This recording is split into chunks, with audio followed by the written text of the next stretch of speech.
The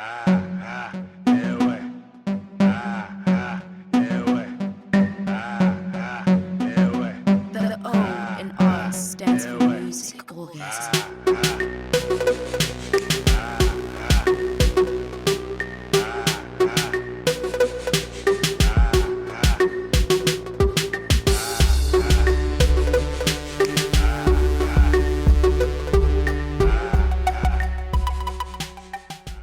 Okay, all right. Welcome to OK Podcast. And today we've got three guys at a table to discuss Umgoa, Kosana, Aisyakowisha.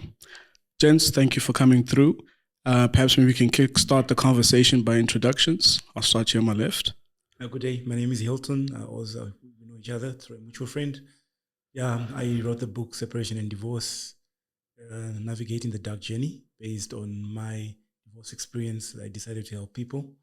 And the power of my life is that I'm employed in the mining industry. So this is like a 360-10 from my normal day-to-day job. Nice. Yeah. And then you, sir. Hey, I'm Ryan Paulson. We're good friends from church. I also met through a similar situation, going through, healing from the divorce journey. But I won't call myself a divorcee. I'm an eligible bachelor. And I've been in business for over 20 years, currently CEO at a medical company. I'm also very intrigued by this conversation because I think in society today, this is a big issue. Big issue, yeah. Definitely. So now tell me, because I've always had this, the realities of life between men. We are very quick to talk about our philandering. But when it's time to talk about real personal divorce matters, we always kind of keep us straight from that conversation. And you would know, like, a friend is going through it or a friend of a friend is going through it, but you would never mention it, and you'd hardly ever find a platform where we can just discuss as gents and say, hey, this is what's going on. Why do you think that's the case? Look, I think for me it's the whole big boys don't cry thing that we are taught from a young age, that we're not allowed to cry. And as men, we must shoulder everything, carry everything on our shoulders and be able to just be a man about it. I think that's one of Tony Braxton's song, even though the lyrics are different. But the thing is, we've got to be a man about everything. And we're not taught to share our emotions. I don't know, Ryan, from your perspective. 100%. So, like I shared it the other day, good men need other good men. But where's the good men? Actually, this is what the women complain about. Yeah. But it's because men, especially in today's society, have been emasculated to that extent not to be masculine. So now, what do you do then? So now you stop having the boys' nights because it's frowned upon. You stop being brothers in Christ because, like, I don't want the good guy, I want the bad guy. You know what I mean? So there's not many forums for men to actually express themselves until real men need real men. And I think that's how we understand each other from church. I'm not ashamed. I believe in God. I know my journey's come through him, and we share a similar story as well. And so that's why we are talking about it, because at the end of the day, I think if you don't address it, for me personally, I've dealt with everything mentally, but I know that emotionally it's lagged. But what platform do I use? And so I think this is a good platform to start the discussion at least. But I think men need to search those platforms out, to be quite honest. So just to add on to that, I actually have a chapter. My next book is called The Women's Book. Why? And it talks about why women cope better than men. And I've actually put the same chapter in the men's book. Even when we meet at a braai, we'd rather talk about politics, about us now, about Chelsea. We don't go into the emotional space. We don't offer a support structure, even when a brother is grieving the loss of his wife. I don't know. I think it's time those things change and we be real to each other. Like you said, real men need real men. We need more men to be intentional. Check up. When was the last time you checked up on one of your friends? But women do that all the time. They meet for lunch. They go for spa treatments together. They have girls' nights out together. We don't. We'd rather meet over a beer at a restaurant or at a pub and then go home with our problems. Just out of interest, what is a real man? I mean, we say it, I'd like to believe I'm a real man, but what is a real man? Look, for me, there's the bravado and the macho-ness and the muscles. That's not a real man. I think a real man is a man who's stoic, who's balanced, but first and foremost, his foundation is in Christ. For example, I'm a believer, so that's my perspective.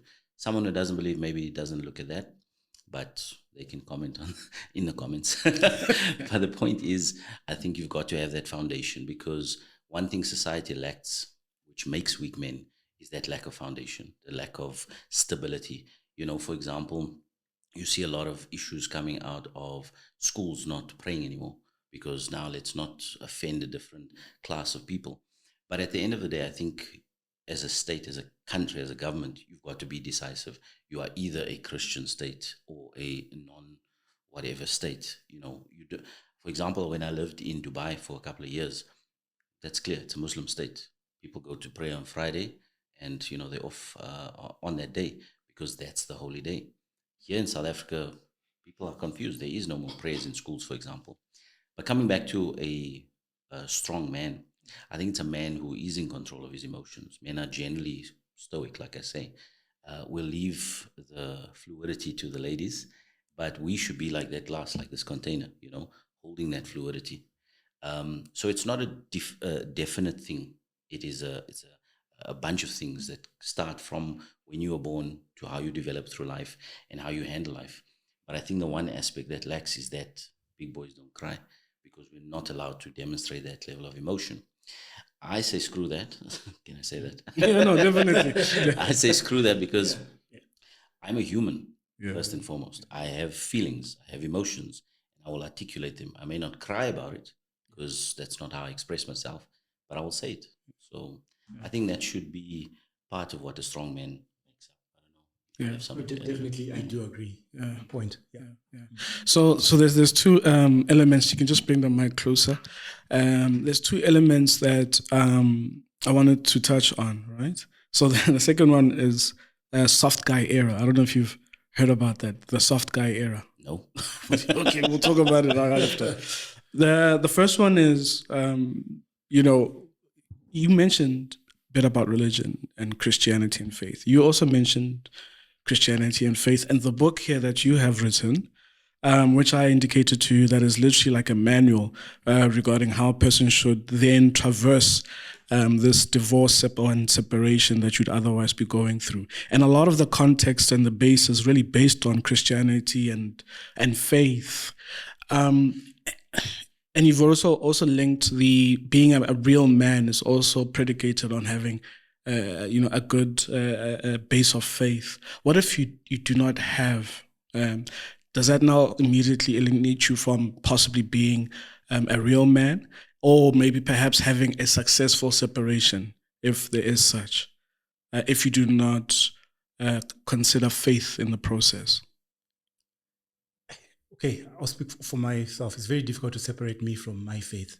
But what I can perhaps say is believe in something.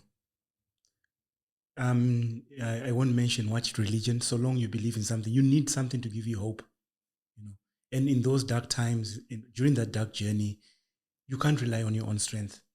You need other people. I mean, there has to be a higher being. I mean, I don't believe all the rivers, everything that we have just came from nowhere. I believe that for me, it's God who came first. And the amazing thing is, any topic that you want to read about, study, look at finances, anything that you'll find the answers in the Bible. So for me personally, yes, it's all based on my faith, but then have hope, believe in something if you say you're not a Christian. Because the journey, the emotions, everything that you go through are exactly the same. So then have some reference that says, okay, when I'm angry, this is what I must do. When I'm feeling depressed, this is what I must do.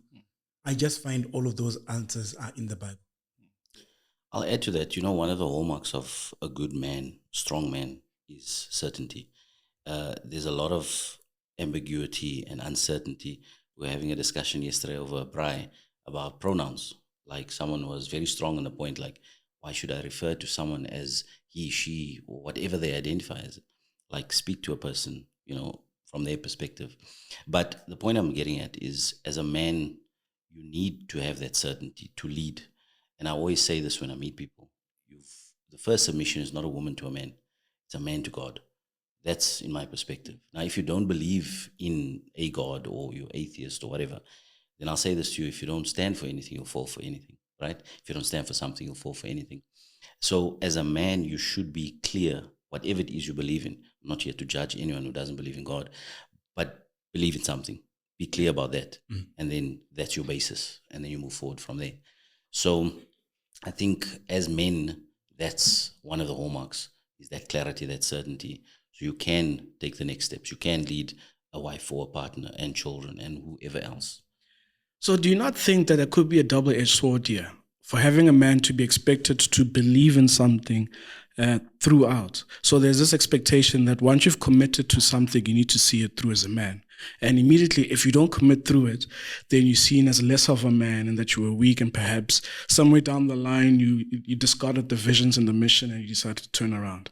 Now, if we bring it into the context of marriage, then do you not think that that is a double-edged sword in respect that when a man meets a woman, they know that they now have to be committed to that woman and committed to the marriage. And there's no point of return, even if the marriage then becomes so toxic to a point where every single thing about the marriage is not agreeable to you as a person.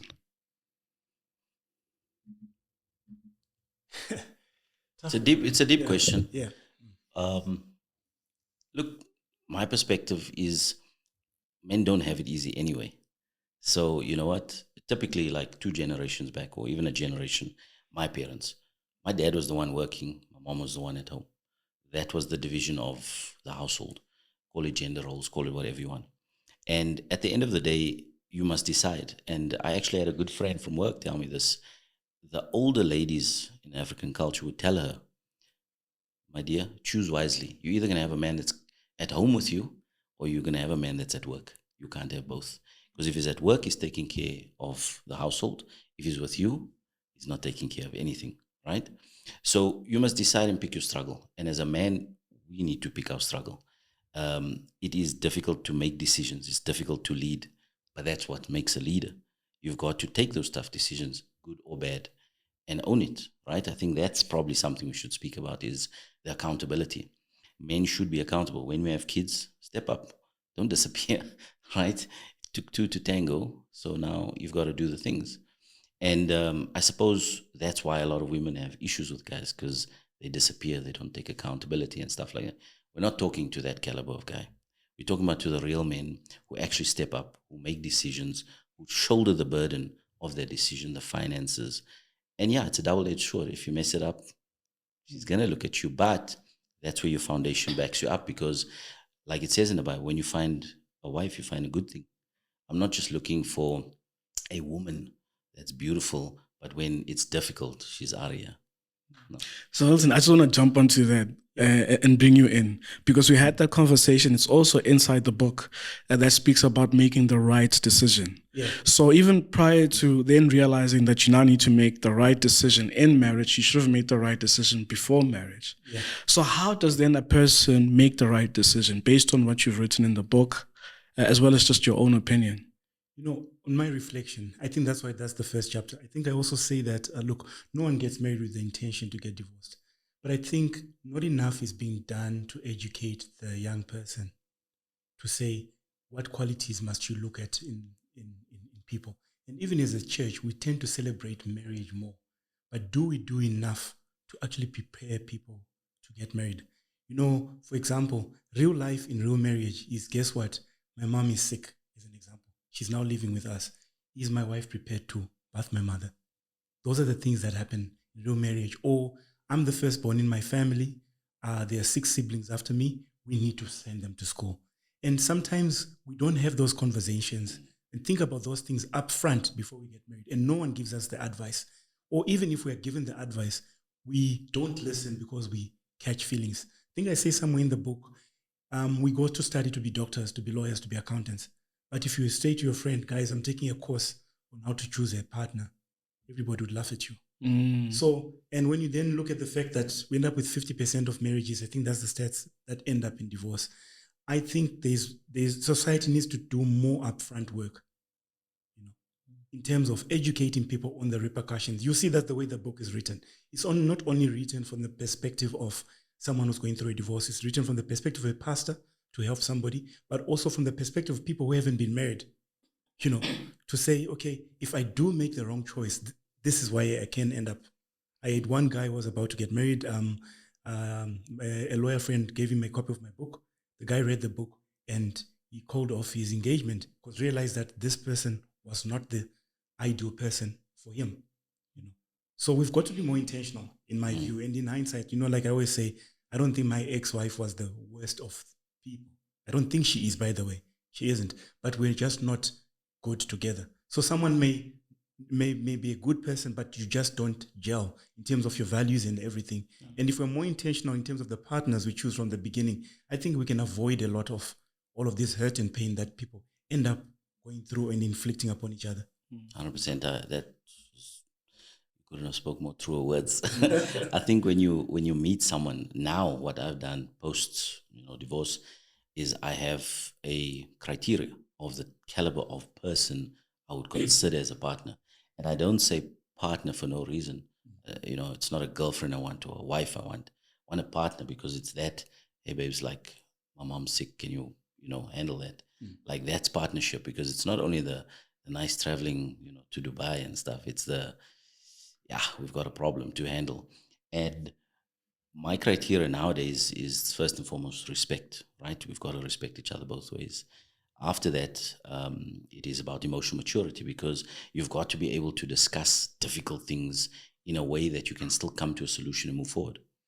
After that, I would say absolutely. Then now I'll entertain that conversation. So she must be a spiritual support to me, because men deal with a lot of things we don't talk about. We are talking here today because we are intentional. Yeah. But what other guys are doing this kind of thing? No. And then after that, I would say, I'd like them to be intellectually stimulating. And of course, the physicality comes after that. But in the book, what I like is the aspects around the self, because I couldn't identify that when I was in my marriage, because I wasn't self-aware. I wasn't self-conscious. So now after that experience, which is now too late, the milk is spilt, you know what I mean? It's better if we had done those self things first. And so I agree with you. There's a lot of society and government and all that can support it. But like the saying goes, don't ask of your country what you can do, but ask what you can do for your country, type of thing. We've got to enable ourselves and say, hey, let me read a book like this. Let me go on a marriage counseling. Let me go on a, whatever it is to uplift my personal development, my emotional maturity. So when I meet a person, I can receive them. And when they meet me, they can receive me. And then we can become a partnership, I think. I like this point, because this leads directly to the soft guy era that I was talking about. So what you've just literally said, what you've just literally said is the sanitized version of the soft guy era. So it's essentially saying that now it's the time for me. So when I meet somebody, they need to understand we're talking about the partnership aspect. We're talking about equality, because everyone has been talking about equality. The other gender has been talking about equality.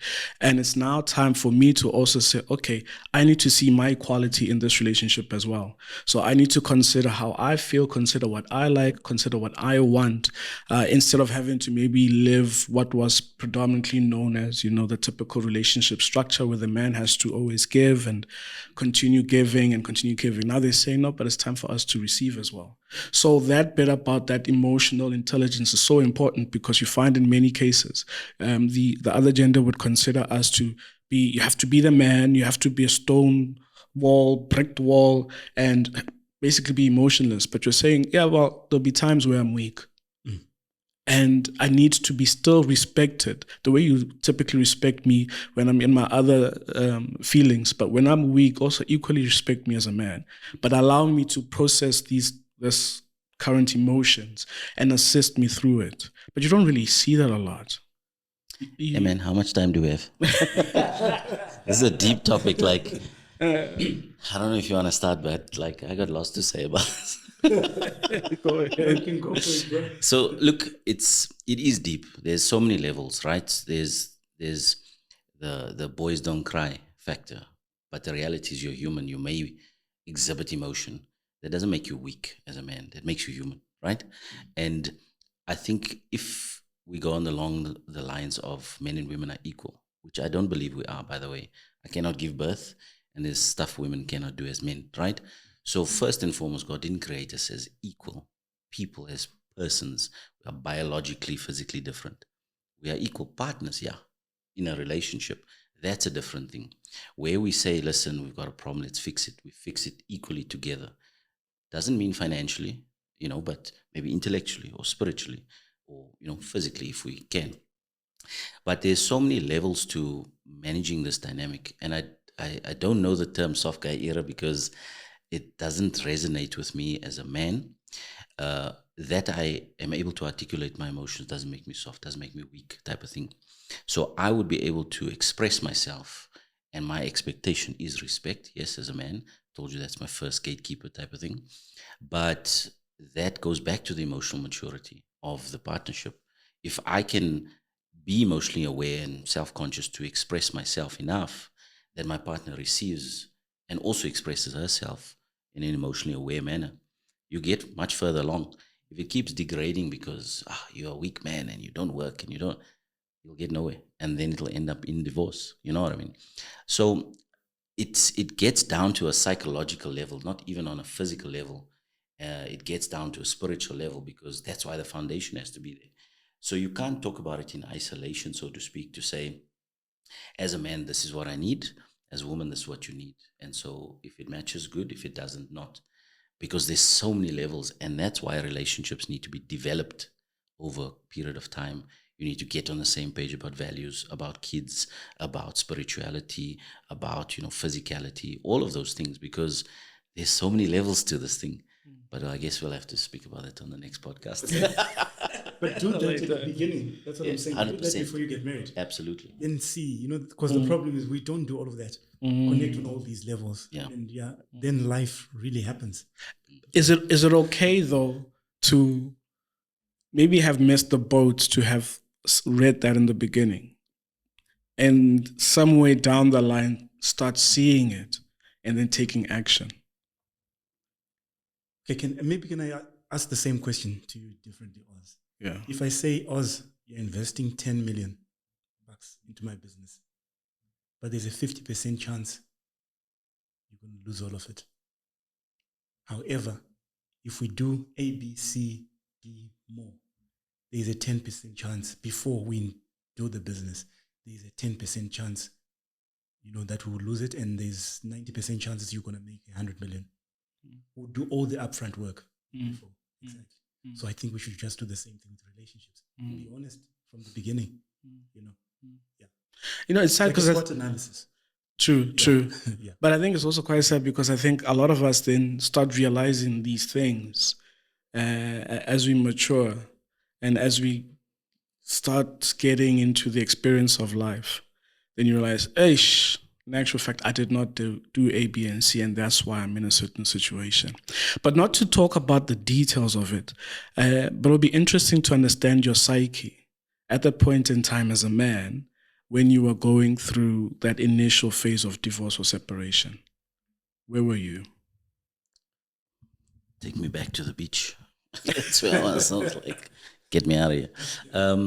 Now, look, I wouldn't say it came as a surprise. There was murmurings for like 6 months, which at that point, I didn't know how serious it was. So when the reality struck, it was about mid-year, and she had said, be prepared, I'm sending divorce papers. Now, I still remember I was on a project site running my business. It's a relatively new startup. There's that pressure. As a man, you need to provide. So there's that pressure. And now your family is going to be disrupted.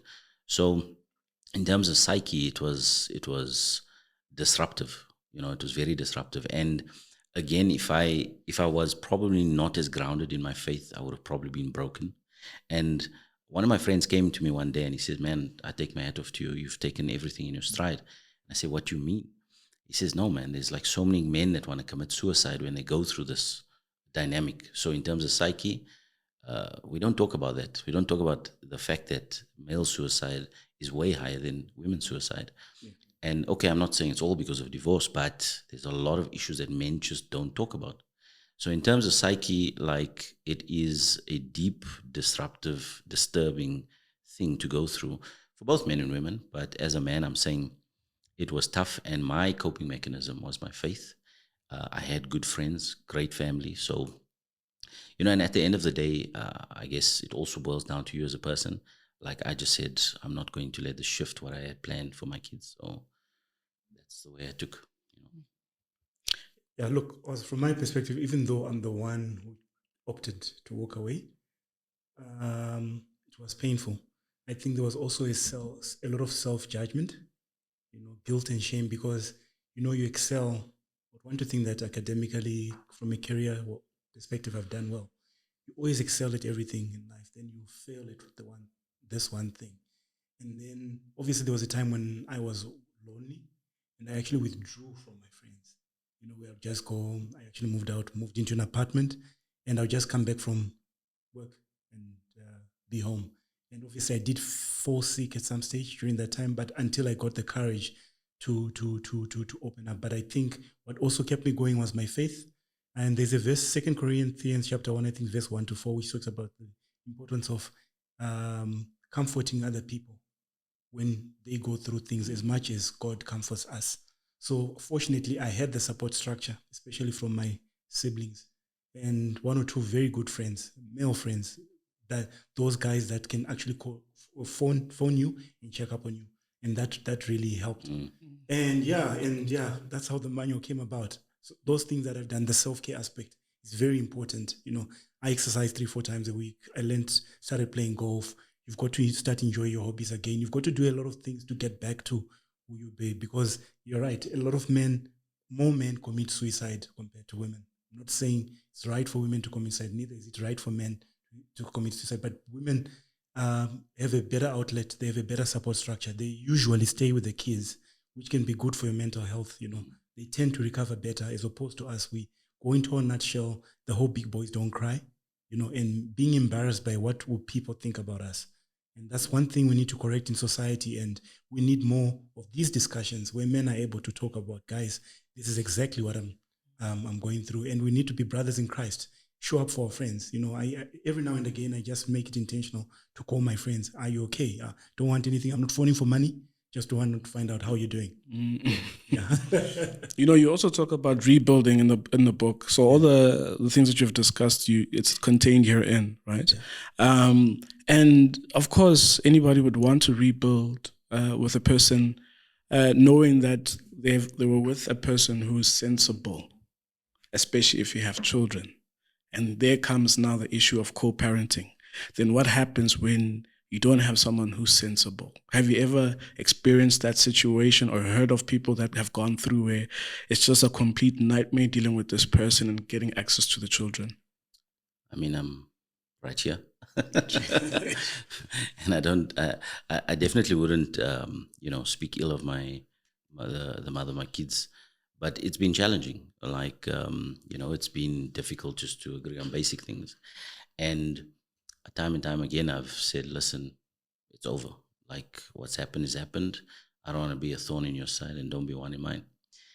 But that is the unfortunate consequence of divorce. You're going to have reasonable people who are, on the other side of the scale where they're like, cool, you know what, let's do this, this and that. Happy days, and that's life. I mean, I was chilling with some guy friends yesterday, and he said he's been divorced for about 5 years now. And they've split everything. The kids still have assets that they can inherit. They have agreed upon contact times and maintenance and so on. The mother actually asked that the son go live overseas. And although it was difficult, they agreed to it. It was amicable. But it doesn't always happen that way, unfortunately. And, in my instance, it can be very taxing mentally because it's like a constant, something on your shoulder. But I guess, to your point earlier, the way you deal with that is really, again, the hallmarks of a strong man. There's no out. You only have to keep going. And the only way through is through. There's a saying that I heard the other day. It says, strong men make good times, and good times make weak men. Weak men make tough times, and tough times make strong men.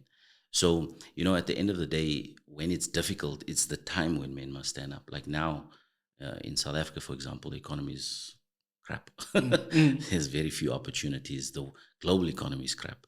But it's not a time for men to cower. It's time for men to become creative, start being the leaders of their households, their units, their countries, and so on. so that you can lead your society to a different place. How did we get there before? How were we prosperous before? Because great men did great things. So at the moment, it's time for men to step up, actually. It's not a time to cower and cry and, run away. It's time for us to rise, actually. Sure. Nice. But to the point of the whole access to children, I mean, the honest truth is a lot of men struggle getting access to children. I went through a custody battle for 5 years, as an example, just to change your clothes so that I can live with my kids 1 week, which should be the norm. That's how it should be. And when you speak to a lot of men, you hear of similar stories. Yet we've got a big problem of fatherlessness in this country. And fathers are supposed to be the disciplinarian, they're the teachers, there's a purpose for them in Christ. And when you remove a certain parent from a child's life, we see the repercussions of what we have to deal with in society. And you have to deal with an ex-partner who knows that, we shouldn't make the children the grass, fight as elephants, and being able to separate the emotions, how you feel about what I did to you, what you think I am, and doing the best thing for the children. And unfortunately, I actually think that the children suffer more than we do as parents. Because and I say children are big people in small bodies. They're just not able to express the emotion. And the damage we intentionally and unintentionally do to children sometimes is irreparable. That same child grows up into a broken man, and then the cycle ends up repeating itself. So my voice to men is men need to be more intentional of being active parents in their children's life, and there should be equal custody regardless. Because if it took two parents, a female and a male, to create children, it takes two of them to raise them. So now all of a sudden, just because we are no longer together, why do I need some clause, some law, which says I can only see my children every Sunday from 1 o'clock to 4 o'clock? And the irony of it all is, should your partner go on to remarry, that other male figure is actually, ironically, allowed more presence in your children's life. It just doesn't make sense, even from a legal perspective. From a biblical perspective, it's absolutely not the right thing to do. So more men need to fight for custody. More men need to stay in their children's life and be present fathers, irregardless of what happened between you and your ex-partner. 100%. I mean, I had a similar challenge as well. In the beginning, you asked about the psyche. When my kids moved, it was a conscientious decision on my part that they go with the mother, because generally that's typically the case. And my kids were small. And I said, but that's not a permanent situation. I ended up having to fight to see my kids. And I just thought, that's crazy. Like, there's a dichotomy here. You see, there's women who complain about men who are not present. Then there's women who complain about men who are present, which confuses me, because to your point, there's so much fatherlessness. And for the women who are sitting in a camp where they're like, yo, I wish my baby daddy even paid 2 cents towards my child, they probably kill the other camp of women who are like, you've got it good. Like, the guy is paying money, he's, in the kid's life, he's taking them out, he's, nurturing and loving them. What's wrong with you? Type of thing. And, I share that perspective because it's confusing why a mother would want to limit access of the father. Because sure, me and you didn't work out. That's cool. Let bygones be bygones. Hate me in private, no problem. But my kids don't hate your own kids. That's counterintuitive. It doesn't make sense, because let me just state it clearly. There's no woman that can be a father as well. As many women as can say that. They cannot be that man figure, that male figure, that father figure, because there is a purpose in Christianity for men to lead and discipline and, guide a family. That's a biblical principle, right? A man will leave his mother and father's house to start his own family. So it's confusing when that happens from a women's perspective. And I'm not sure, I haven't really heard of guys doing that for the mother, restricting them unless there's maybe an issue. And listen, those exceptions are there. Like, if, one of the parents are on drugs or, alcohol, or totally out of their brackets, then cool, I get that. But if you have two sane people who are no longer together, but you're restricting one parent over the other, like, come on, we are breaking society further. We are. There's the divorce process of change curve. I think one of the emotions at the valley end, the bottom end of that, is bitterness. So when you get to that level of bitterness and you're not able to get that on your journey to recovery, that's when you'll be like, because you hate me, the only tool that I've got to use against you is the children. Because we're no longer together. And sometimes, by the way, I know situations where men do exactly that, where they try and deny the mother, try to paint the mother as being absent. It's crazy. So it happens both ways. It's the personality. It's the personality of the person. It's not gender based. It happens both ways. And one of the chapters there is called Divorcing a Narcissist. Yeah, and that's exactly what anyone who's narcissistic would do when things don't actually work out, which is sad for society, which is extremely painful for the children. And again, it takes that emotional maturity not to be narcissistic, because narcissistic is about, when you're focused on yourself and what benefits you. For a woman or a man to restrict their kids from seeing the other parent, it is so selfish. It is inwardly beneficial, because the kids at the end of the day, they would be like, I miss mama, or I miss papa. Like, I want to see them, but now you are limiting, you are, being subversive, and you are talking trash about the other parent. Like, stop that shit, guys. Like, let's grow up. Needs to stop. Yeah. Needs to stop. The children actually matter more than us in all of this. And sadly, even if you try and go through a process, the legal process of changing a parenting plan, as an example, it can take 2 years. You have to go and see a social worker. You have to go and crazy. You have to go and see a psychologist. They have to be assessed. It is long. In the meantime, the parental alienation continues unabated. And if for those who don't know much about parental alienation, it's when the one parent speaks so much hatred about the other parent to the children that they end up resenting the other child. It's worse than drugs, because those children, they normally don't do well in school. They're more likely to be dropouts. They're more likely to end up on drugs. They are more. The girls are more likely to just jump from any guy to any guy. Or if you look at the majority of the problems that we have in society, they actually stem from fatherlessness. And us, because they are sequels of this book, I'm about to release the women's book, because I decided, let me look at it from each gender perspective, right? And it speaks about exactly the fathers that don't turn up. But I have also written the men's book, which I'm busy with now. And then men will say, no, the reason why I don't do this is because I'm not allowed to see my children. Why must I pay school fees, for example, if I can't see my children? So it's important now we get men and women into the same room. We hear both perspectives, and get unity, and that we start doing the right things for the children and not be selfish about it. 100%. Okay, gents, we've touched the surface. I think we've engaged enough, but there's obviously room for more engagement. But as we are closing off, maybe just let me know what you guys are doing respectively, whether on the topic itself or something else personally, so that we can hype up as well for the viewers. Look, I'm planning to release more books. Definitely there are sequels to this book. The women's book is coming soon, so watch this space. But myself and Ryan met at Rhema. Is what they call the divorce care program that I would advise a lot of people to please attend it. I wish I had attended it earlier when I got divorced, not now.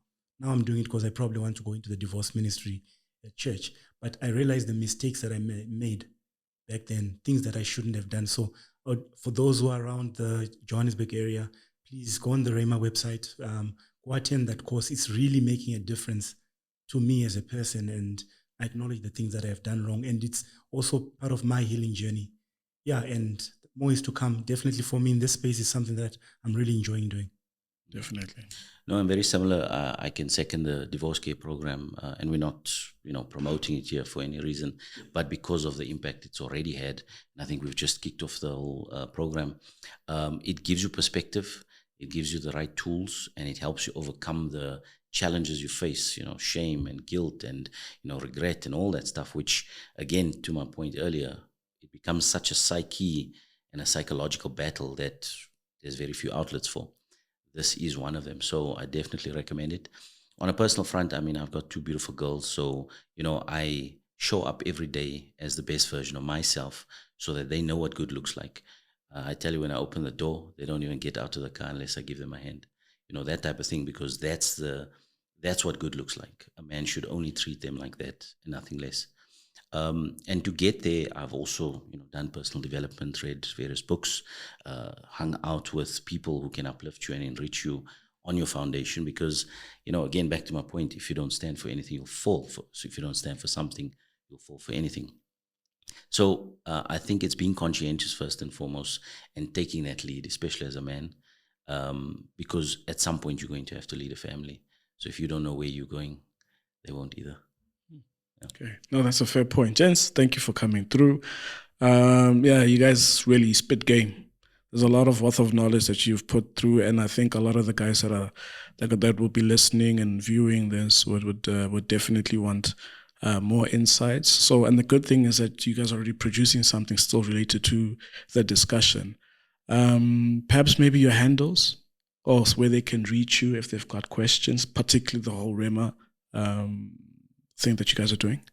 They can go on the Rema website. Currently, they'll see where it's connect groups. Okay. And there's the divorce care option. Okay. They can go and register for me. I think my Instagram handle is Hilton C_. They will find me on LinkedIn as well from a professional perspective, and on Facebook. Okay. On Facebook. Great. Yeah. I think the Divorce Care website is divorcecare.org/my, and then you'll get more information. My Instagram handle's _Rhino777. That's my nickname. And my name is Ryan Paulson, so you can find me on the socials, including LinkedIn. Yeah. Thanks for coming through, gents. All right, take it easy. To the next one. I hope you guys enjoyed. Do follow us on the various social media platforms, also K Podcast, and that's what it is.